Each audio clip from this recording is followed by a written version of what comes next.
Hi, Sean. Hi, Jack. All right? I'm good. I'm good, thank you. How are you? I'm fine, thanks. Yeah. Just as we started speaking, your picture froze. So I don't know if that's the case at your end. If it... Don't come at me. That's your useless country Wi-Fi. It may be actually. Maybe it is that. So I'm just saying. So I can't see your facial expression at all. So I'll just have you're to missing go. out. Yeah, I can imagine. Yeah. What is your expression? I'm enjoying. I'm the big happy face, and Okay, I'm good, really good. excited. I'll tell you why it's happy, Jack, Oh yeah, go because on. I've in the last couple of episodes that we've done, I've given you a kind of fact that I found off the internet, Mm. and I want to make this an ongoing section. Bit of fun, and you No. love fun, don't you? It's not an AI thing again, is it? It's not AI. Don't worry. No. It's not Okay. AI. Okay. It's just a fact. That's all. I thought we'd start with a fact. I hate fun facts. Yeah. Can I tell you why? Because have you noticed they're not ever fun? Well, that's why you're absolutely right. And that's why I thought I would just start it with a little jingle.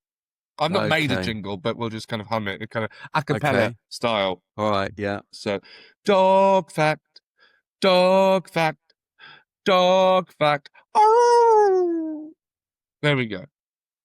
Okay. Women sleep better next to a dog than next to a man, study says. That's a fact. Apparently, well, it's been studied. Study says that. And what do we think about that? Sarah, do you have anything to say on the matter? Speaking for my kind, Yeah, I would probably say that's accurate. Yeah. that is accurate. Well, you're not dealing with the irritations that come with sleeping next to the other gender, if that's your flavour.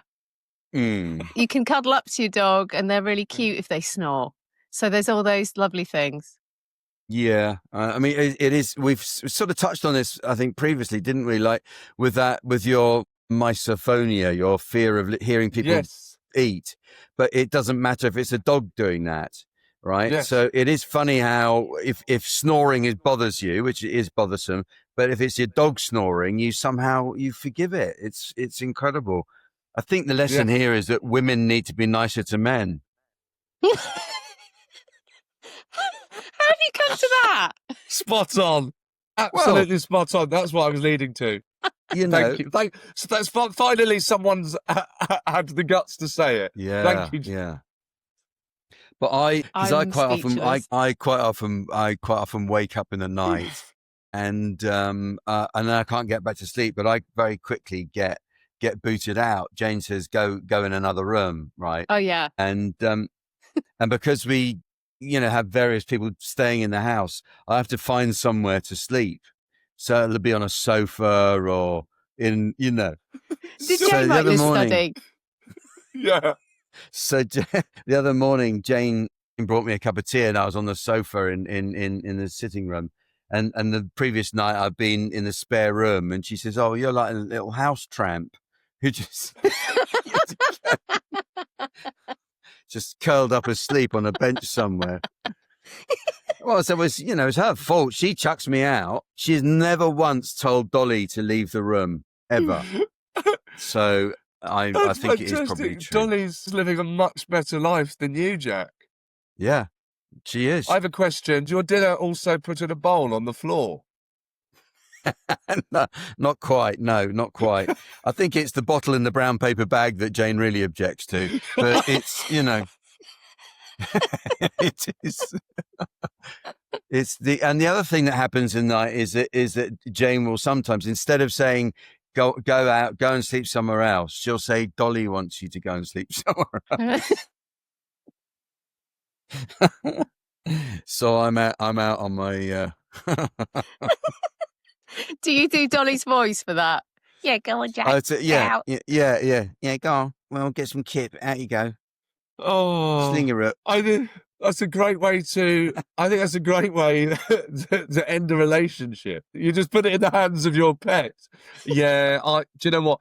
Fluffy doesn't think this is working. Yeah. I think I'd have lawyers saying that, no, Beano wasn't happy with the situation, and Mungo wants to keep the CDs. So. Oh dear. I tell you what, as you know, we've got listeners all over the world, and it came home to me the other day because I was walking in the common and with Dolly and carrying her as is my want, you'll know.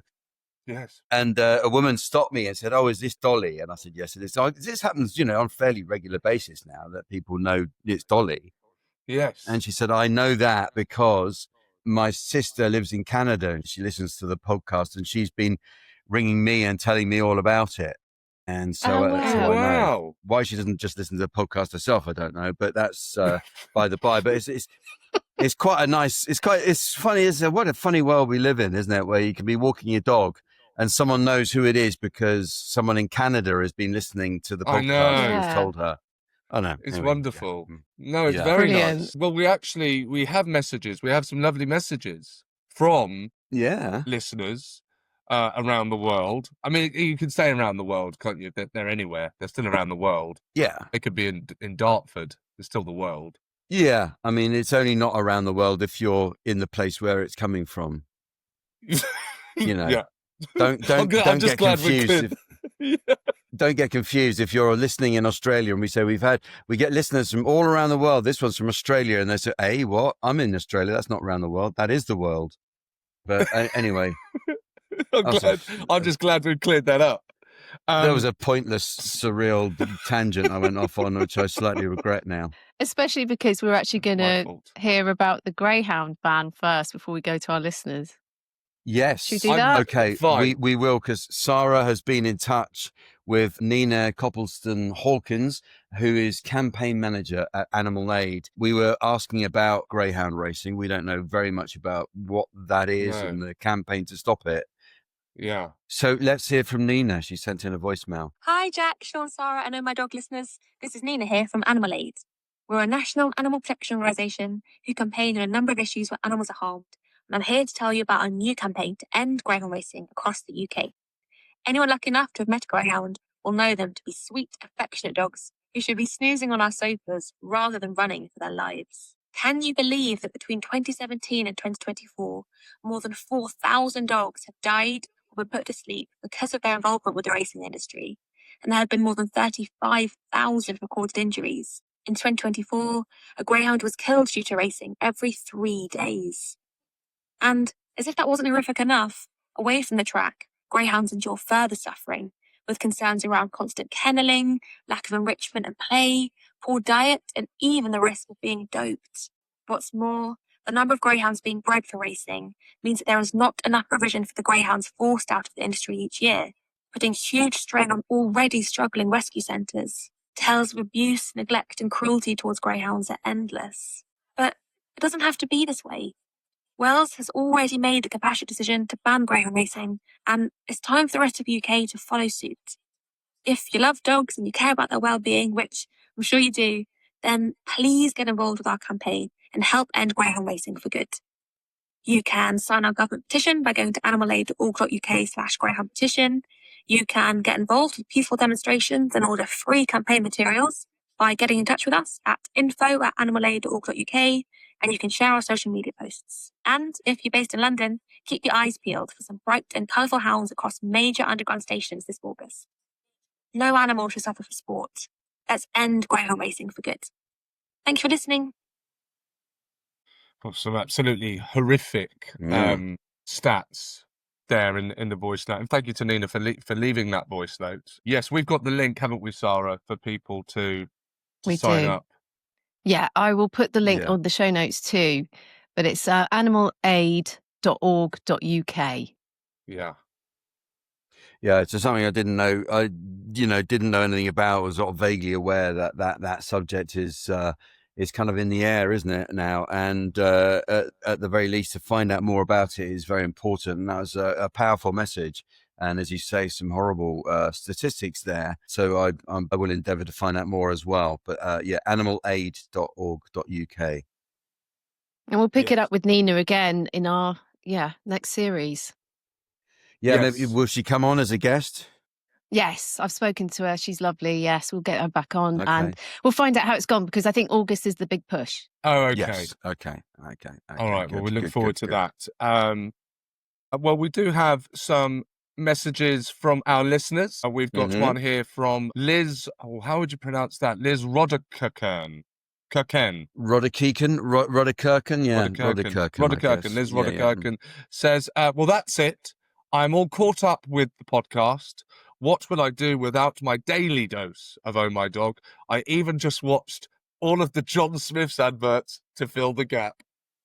Do you get residuals, Jack? Yeah. Well, I wish I would. Yeah. Yeah, because that's good for you, Liz. And I guess they're out there somewhere, aren't they? Old John Smith's adverts. Yeah. Yes. I'm not going to say any more about that until I get paid to.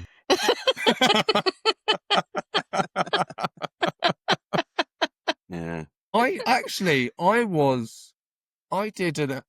Do you remember a black and white advert for a bank? And and there was an animal and is it a platypus? Do you remember a platypus Well, talking don't about a bank? No.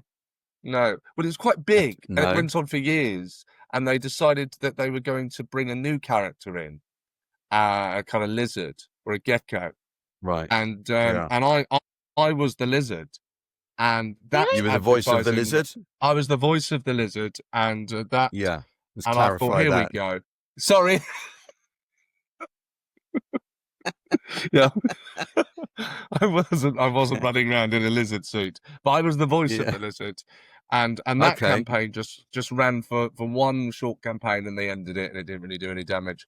Absolutely Okay. unbelievable. Oh, it sounds like a fever dream. Yes. It does a bit, doesn't it? Yeah, too much cheese and that's They what went back happens. to the platypus. They went back to the platypus campaign. Yeah. They actually just put mine So- on it. No. People started leaving the bank, closing their accounts. No, I've had It was enough. actually, people started leaving the bank. I was actually, the credit crunch is my fault. Oh, no. I can imagine it was. How terrible for you, though, to get involved in a very successful campaign and for it then to suddenly not be successful. And that nothing could be more clear, could it? Walsh's Law. In the cutthroat world of showbiz. Somehow people didn't associate you with financial stability. It's weird, isn't it? I don't know what you're talking about. No idea. I know. Strange old world. I did an advert in Australia and it was for, controlling your drinking. And I had to play the part of somebody at an office party that was worse for wear. And I sort of had to stumble around a bit. And that advert ran twice. So I got paid twice for that. So that was nice.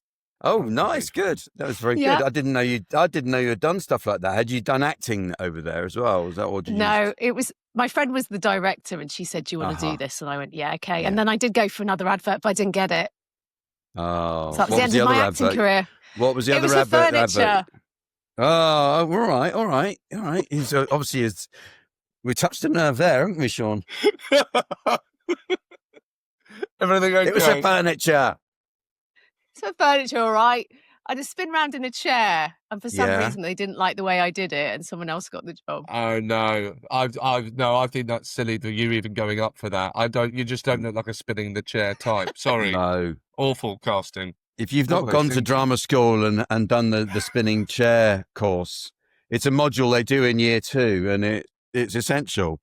I missed that one. Yeah, Yeah, we know. Anyway, we got more messages, Jack. we do.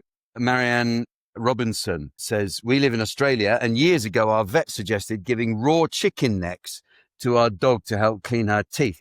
She said giving frozen ones were okay too. So for pudding every evening, our Maltese Shih Tzu has a chicken neck, and on hot days she gets a frozen one to cool her down. I don't think I ever imagined I'd be reading up stuff like this in my career, but I am. But here it goes. Anyway, But thank you, Marianne. She says, so sorry I didn't say hello or mention that I love the podcast. I think it's because I was midway through listening to an episode and I felt like I was just joining in the conversation. Well, that's nice that you're that invested in it. Hello to all 6 of you. And I look forward to my dog walk on Mondays listening to OMD. Thank you, Marianne. Yes, that's very nice. We got one last one here from Paul Cullen Gould. Says, please tell me someone has floated the idea for Seann's pig podcast, Oh My Hog. Oh, there you go. Very good. Who will you do that with, Seann, when you get that going? Who do you think you're going to ask to do it with you? I think, do you know what, actually? I've got a friend who just doesn't get enough kind of goes at things. Have you heard of Ramesh Ranganathan?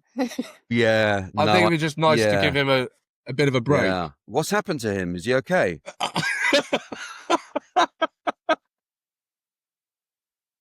Give him a call. I reckon that'd be great. That'd be such a nice thing to do, you know?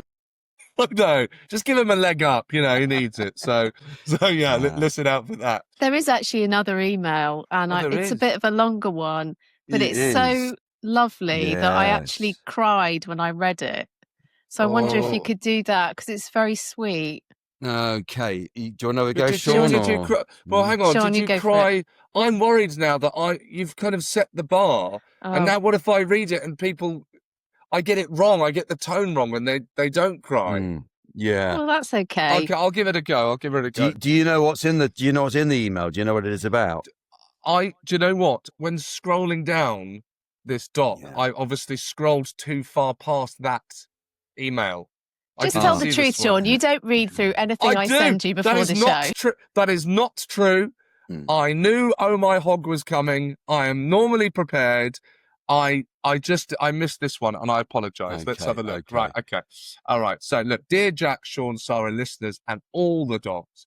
Harvey and Coco, the sprocker here from Sunbury-on-Thames, love the podcast, and I'm telling all my friends, I have a story that is both happy and sad. Before Coco, we had a Springer called Kira for 13 years. In her last few weeks, it was clear that she was ready for that final visit to the vet. This is my Kira.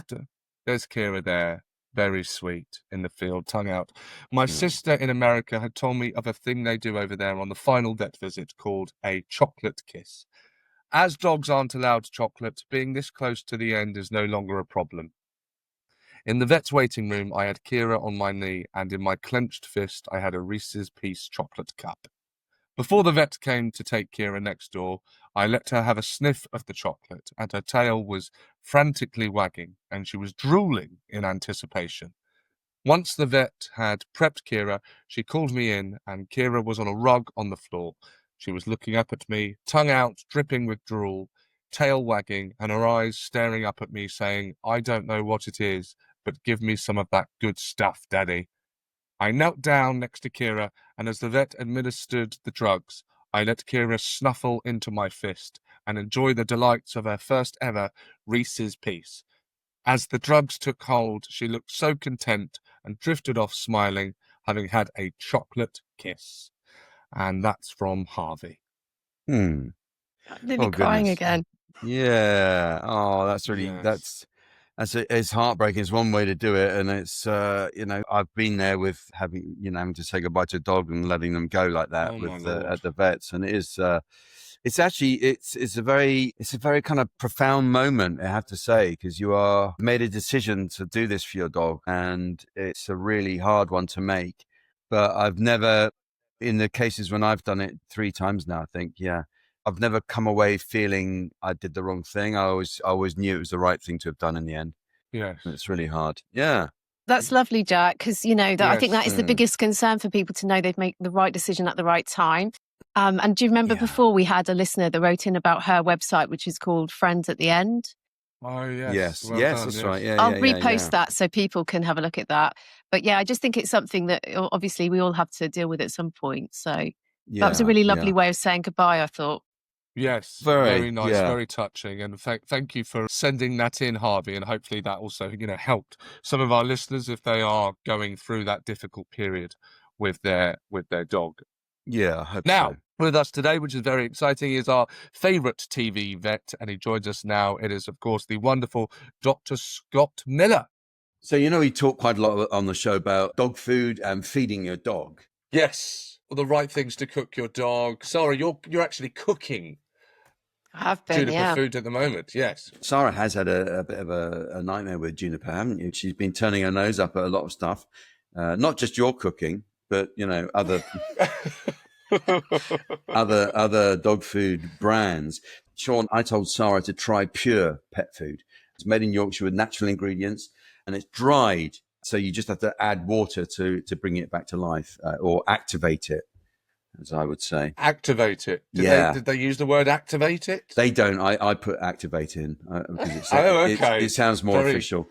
It does. Very snazzy. And it's good, because they personalize it for all kinds of needs for your dogs. If you've got dogs with kidney issues or a whole range of different problems that they address. And well, I know about this because it's actually backed by the Yorkshire vet, Julian Norton. Yeah. There's no weird fillers in it. No. It's very healthy, it's convenient, and dare I say, it tastes better as well. It does. And, if Seann has tasted it and likes it, well, we know that's... we're onto a good thing for your dog, aren't you?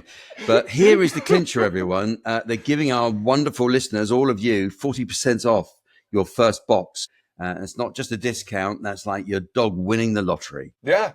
Yeah, the dog will be very happy. Yeah. Maybe you could sing to your dog. You could just sing a little dog song. Yeah. Use a purepetfood.com. Is this your idea of a jingle? Yeah. Well, This is it. we'll talk about that. Purepetfood.com. Oh, you come here, I'll give you the purepetfood.com. Come here, I'll give you the pure pet. So head to purepetfood.com/ohmydog and treat your dog to something proper. Good to have you back on Oh My Dog. Thanks for joining us again. No, very welcome. Thank you. Just a review. We've got Mango and Ludo and Scully. Isn't that right? Yes, that's right. Yes, Mango's right beside me just here. So yes. How are they all doing? Are they good? Great, thanks. Yeah, good. Yeah, Mango missed me. I've just come back from Kenya. I was filming a documentary over there, and so he pretty much wanted to sort of jump inside me when I got back. So I bet. Oh yes. So was the documentary dog related? It wasn't actually. No, it was about the donkey skin trade actually, which is a pretty harsh reality for a lot of poor people over there. They're having their donkeys stolen on an industrial scale and then skinned and sold for Chinese herbal medicine. But it's happening at such a rate that it's fast becoming the potential for extinction in Africa within 10 years. So it's pretty full on. That's a new disaster we haven't heard of yet. But yes, that's right. Yeah. So when will that come out? The documentary?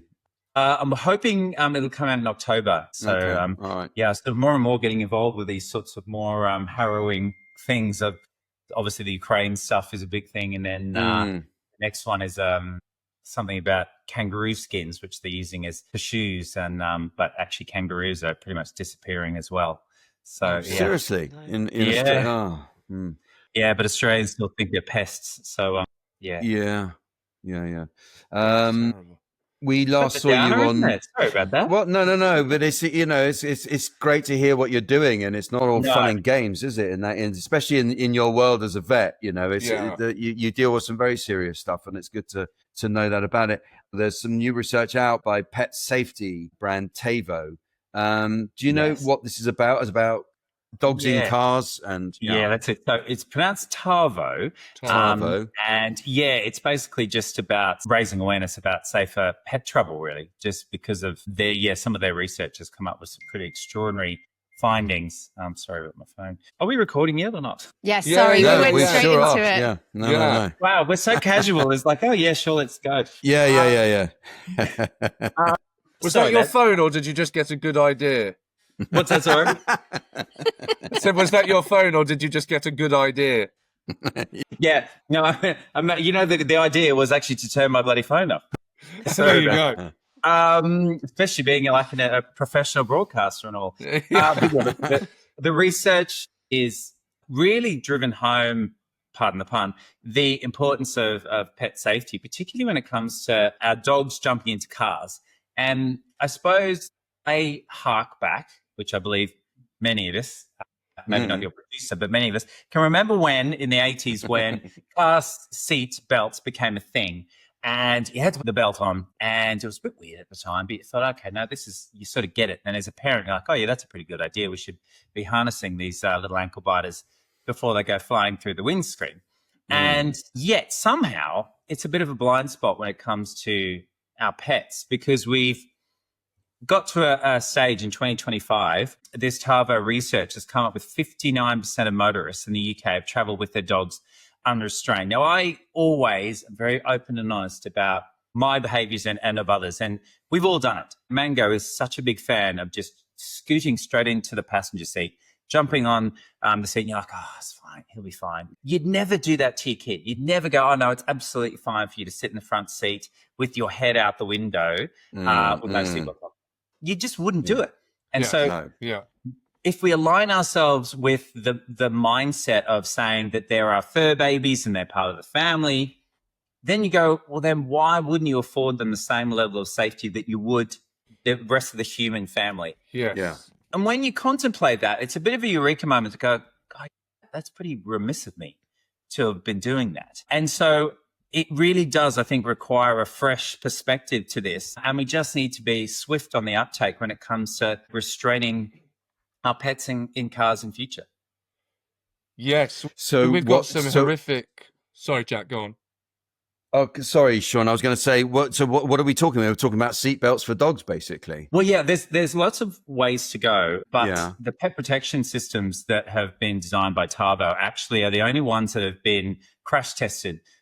In every other product on the market, there's nothing that's been crash tested. So you're not assured of their safety, even if they're in a harness. And I think one of the most amazing bits of physics that came out from this report is that if you're driving at 30 miles an hour and you stop suddenly, and 30 miles an hour is not hugely fast, 30 miles an hour, and your dog is unrestrained, then they will be thrown forward at a force of 30 to 60 times their own body weight. So Mango is a Cocker Spaniel. So he would turn into a polar bear if we were stopped at that speed. And so not only is it the potential injury to the animal itself, but also to other people in the car. If you've got your dog in the back seat, they go flying through and take out the person in your passenger seat or yourself. And, and then I've seen the injuries. I've seen dogs' teeth embedded in dashboards, fractured jaws, fractured limbs, really significant internal injuries and death, of course, if it's at a fast enough speed. So, this isn't just something that, we're sort of doing to sort of, be, I suppose, the hall monitors of the road. But even more shocking, I suppose, as well, is 26% of motorists allow the dogs to put their head out of the window. Now, we all know that's a kind of iconic summer thing. Normally put a pair of shades on them. They look pretty cool. Yeah. But actually, of course, you'll appreciate that they can get ocular injuries. So, flying debris can hit them in the eye, corneal ulcers, even worse. But also it's the potential for distraction of the driver and pedestrians. But what I found extraordinary was the younger generation these days seem to be very risk averse, in my opinion. And they're very careful to follow the rules and they like order and structure. And yet in that particular group, 18 to 24, 43%, so it rose from 26% to 43% allow their dog to put the head out of the car. And the reasoning behind that, 38% of them said they did it because it looks cute. Yeah, it's kind of got an Instagram appeal to it, isn't it? Yes, yeah. And that's, to me, just goes, wow. So, if next time I'm driving past you, if I let my, 7-year-old girl, who's very cute, shove her head out the window, then that's fine because, she looks cute. She looks great. It's so not. So I do think we've got a bit of work to do to start respecting the highway code, which of course says that your dog should be restrained. So actually, if your dog puts its head out the window or it's unrestrained, you're actually breaking the law and you could get fined. Okay. So this would put an end to the dogs hanging out of the car window. Then this is what we're looking to do. Yeah, well, I mean, at this stage, you can't do it anyway. Like right now, the highway code says that's illegal, and so you'll get fined if you do it. And it is boring when we have a draconian culture where we're telling people what to do all the time.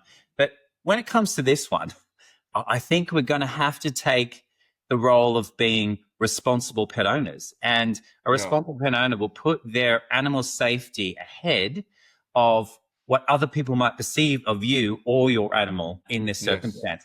That's basically parenting 101. It's like, you're not the cool kid, you're the responsible kid.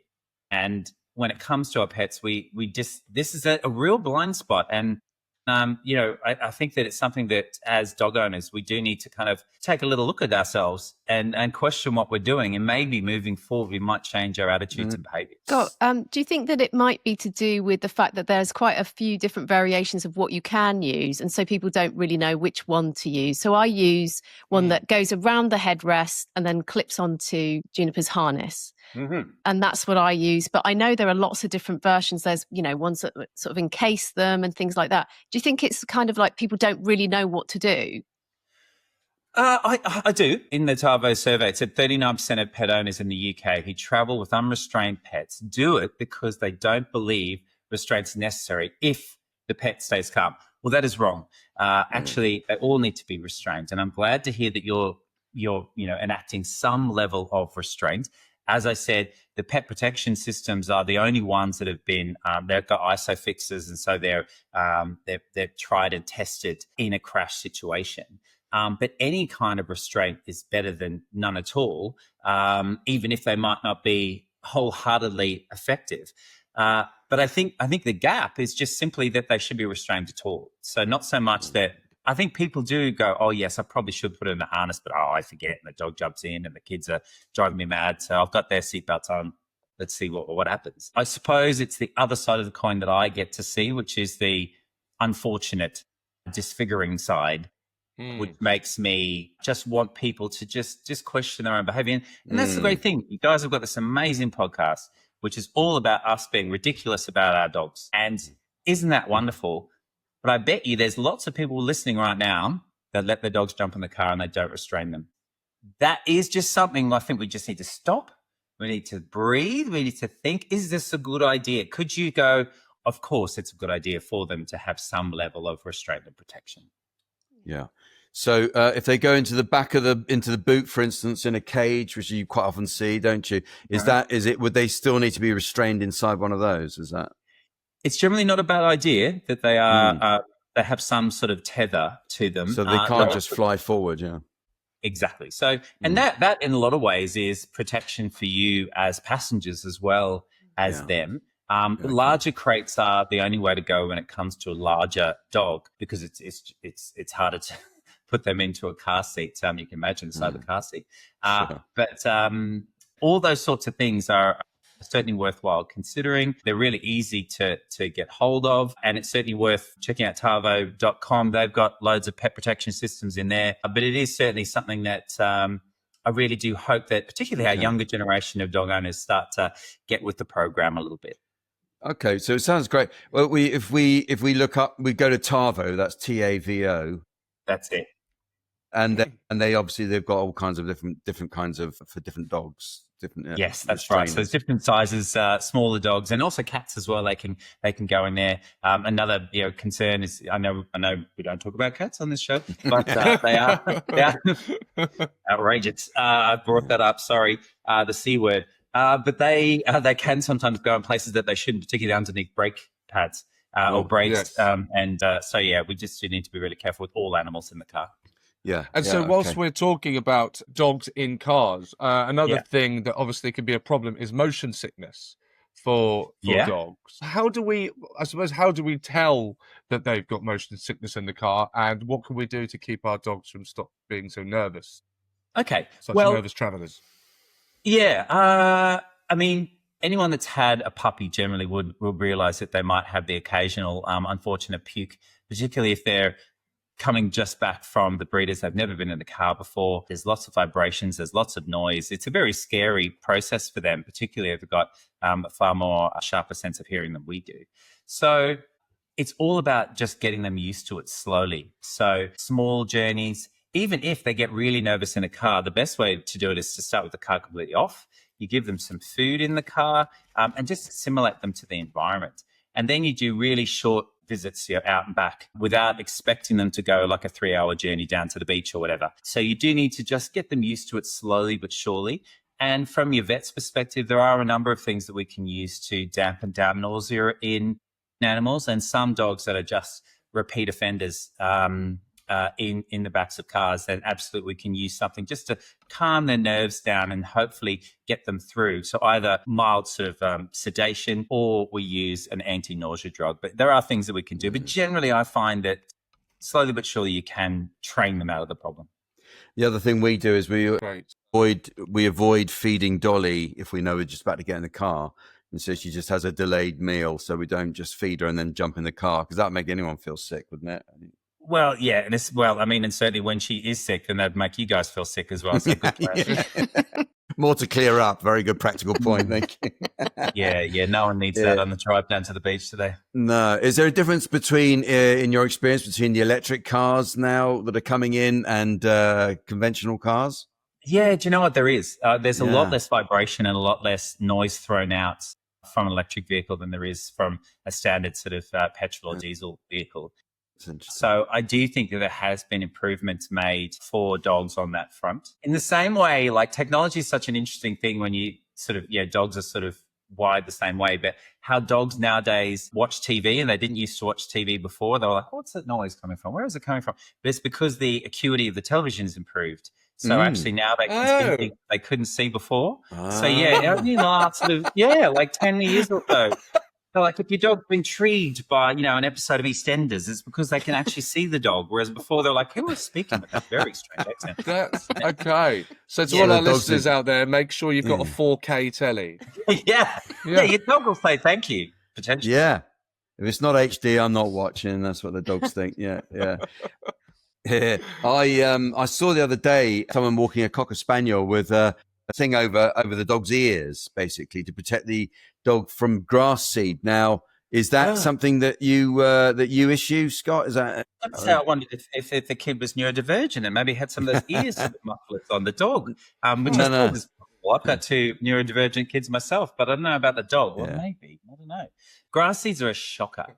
And there's certainly, I think, since COVID, they've got worse because there wasn't much in the way of the verges and stuff being trimmed during that period. So I really think it's just exploded the issue. And certainly in sort of southwest London area, I just find that everywhere. Every sort of new dog owner comes through not being so aware. I think the ones that are aware are so like averse. They see them and they sort of, take a long sort of swerve from them. I think the key thing, though, is to always enjoy summer and get out there and take them for walks, but just examine them straight after.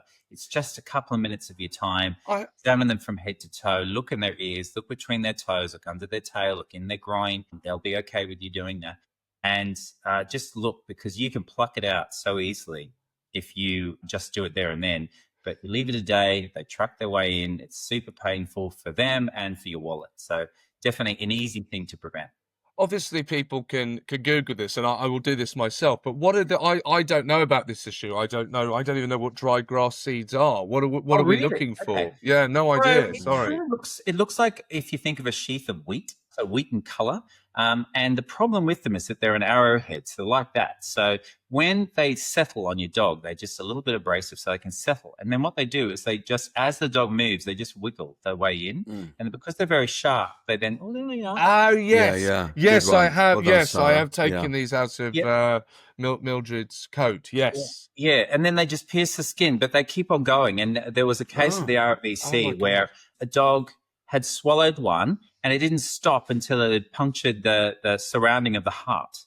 Like the pericardium. So they're really nasty, nasty things. And there's nothing much that we can do about stopping exposure to them, but you can definitely stop them becoming a problem just by that quick examination.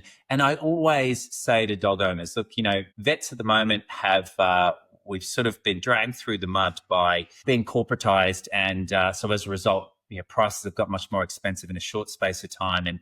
And so I think from a reputational standpoint, the word vet is not a hugely positive one, although the people haven't changed. It's just the ownership has. So right. Really interesting. But what we don't want to see is things that you can prevent yourself. And then if you get mad at us because we have to charge you for fixing something that you could have prevented, then I don't know if you can put that blame on us. And grass seeds are a definite example of that. If you examine your dog after every single walk, just a couple of minutes, then honestly, you'll prevent that problem. And we won't need to see you. We can just pat your dog and nothing else. Long-coated dogs more vulnerable to it because they or not? Yeah, I suppose so, to a degree. But I actually find the dogs that are more wheaten coloured, they're the ones that have problems because it's great camouflage for the grass seed. So Mango is actually a shocker because he's the sort of colour of a grass seed. So once they get in and underneath, it's very hard to see. But you just need to, that examination every day is so important, again, from saving money, preventing issues. Yeah. Not only are you looking for grass seeds, but you're looking for lumps and looking for bumps, looking for injuries, looking for parasites, and ticks. All those things that as an owner you can prevent and save yourself a good deal of money and your dog discomfort. It didn't occur to me, but of course it is good. It makes very good sense, doesn't it? To just give your dog the once over when you've been out for a walk, especially if it's been in long grass and stuff like that.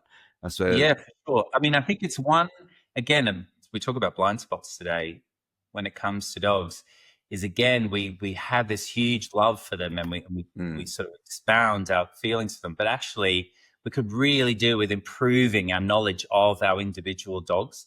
I don't know if any of you know what the resting heart rate of your own dog is, for example. I do. No. Sort of little unfortunate silence there. Yeah.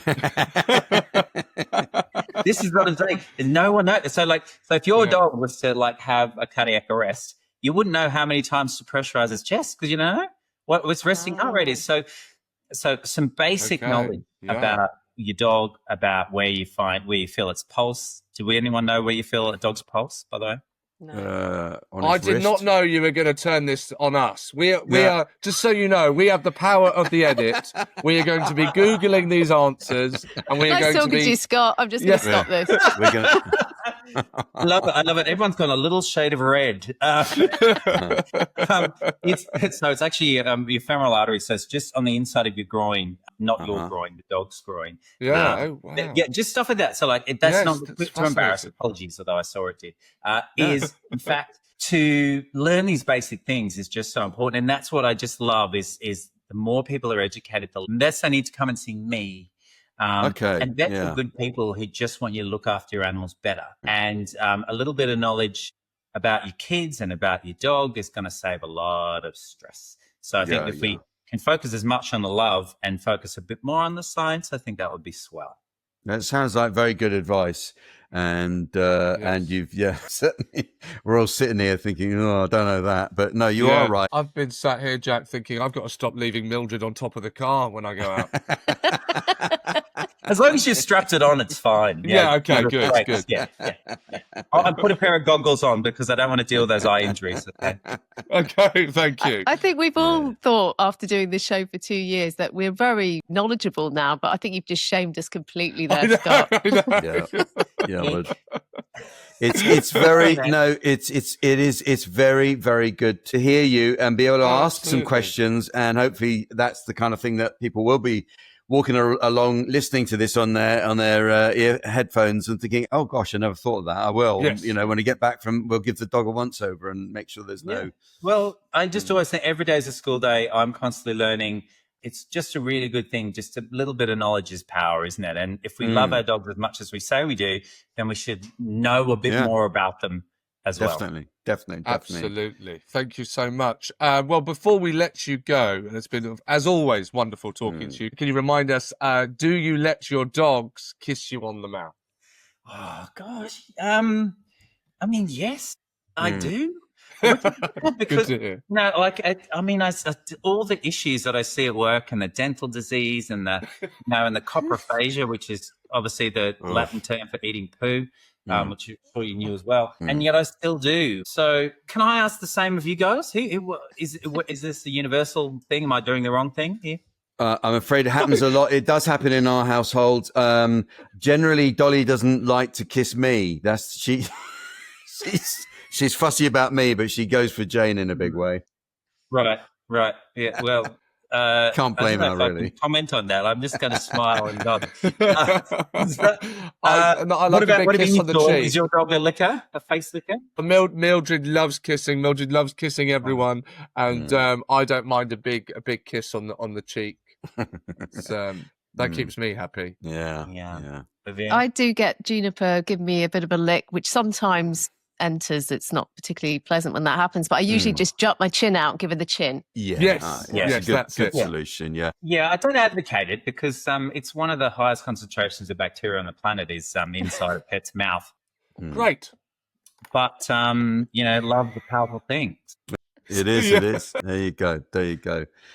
Well, thank you once again for joining us, Scott, and we do hope you'll join us again soon.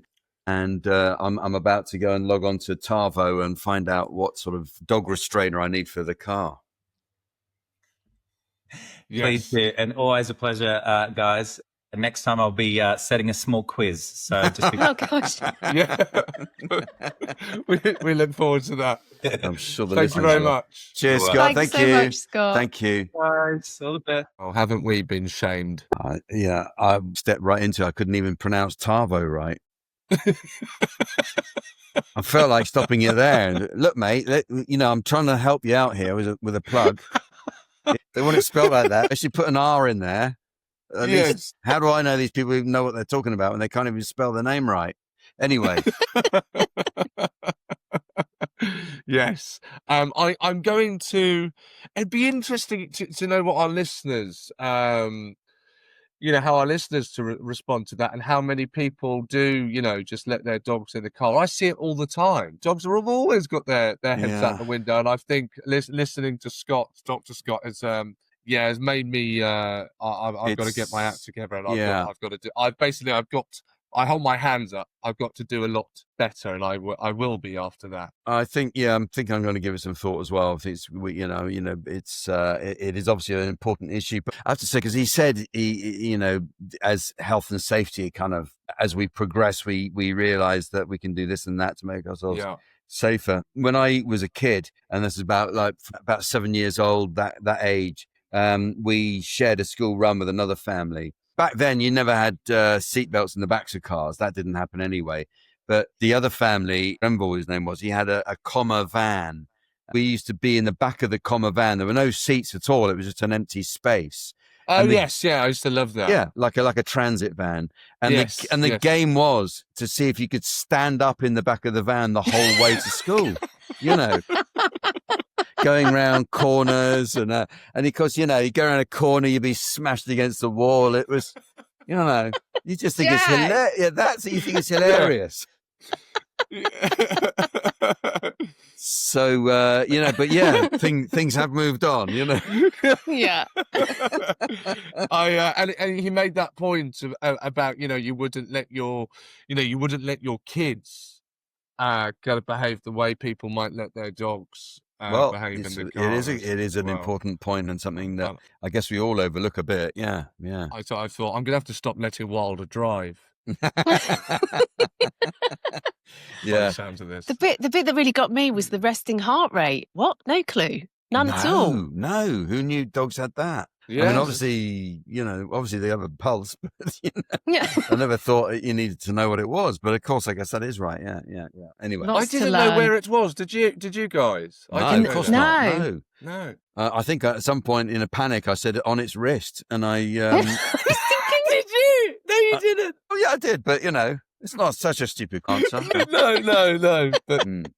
But I wonder what the best source of information is. I mean, because I think Google is so kind of variable. I wonder if there's a kind of a definitive source. Some of those books are pretty good, especially if you get a book that's related to the species of your dog. That can be helpful as well. We've got a couple of good Dachshund books from the past and Chihuahua books, and also there's Dummies Guide books are good. I found to dogs and stuff, because it's kind of, you don't want that much science. You just want to know what to do, don't you? Yes, Anyway. exactly. And of course, there's always us. Well, of course, for our listeners. Always listen to get what you really need from listening to us. Exactly.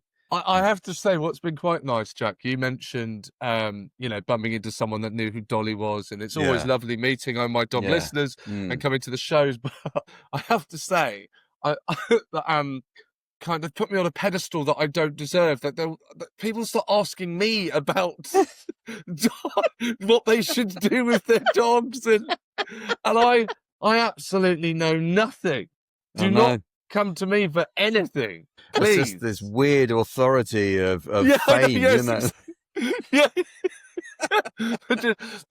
It's just talking dogs. It's that, and this is why we have our guests. I think we have our guests on. We have the professionals to inform us. But I also, I think, due to my lifestyle when I was younger, I don't retain any of this information. So I don't remember anything Dr. Scott said already. No. Who?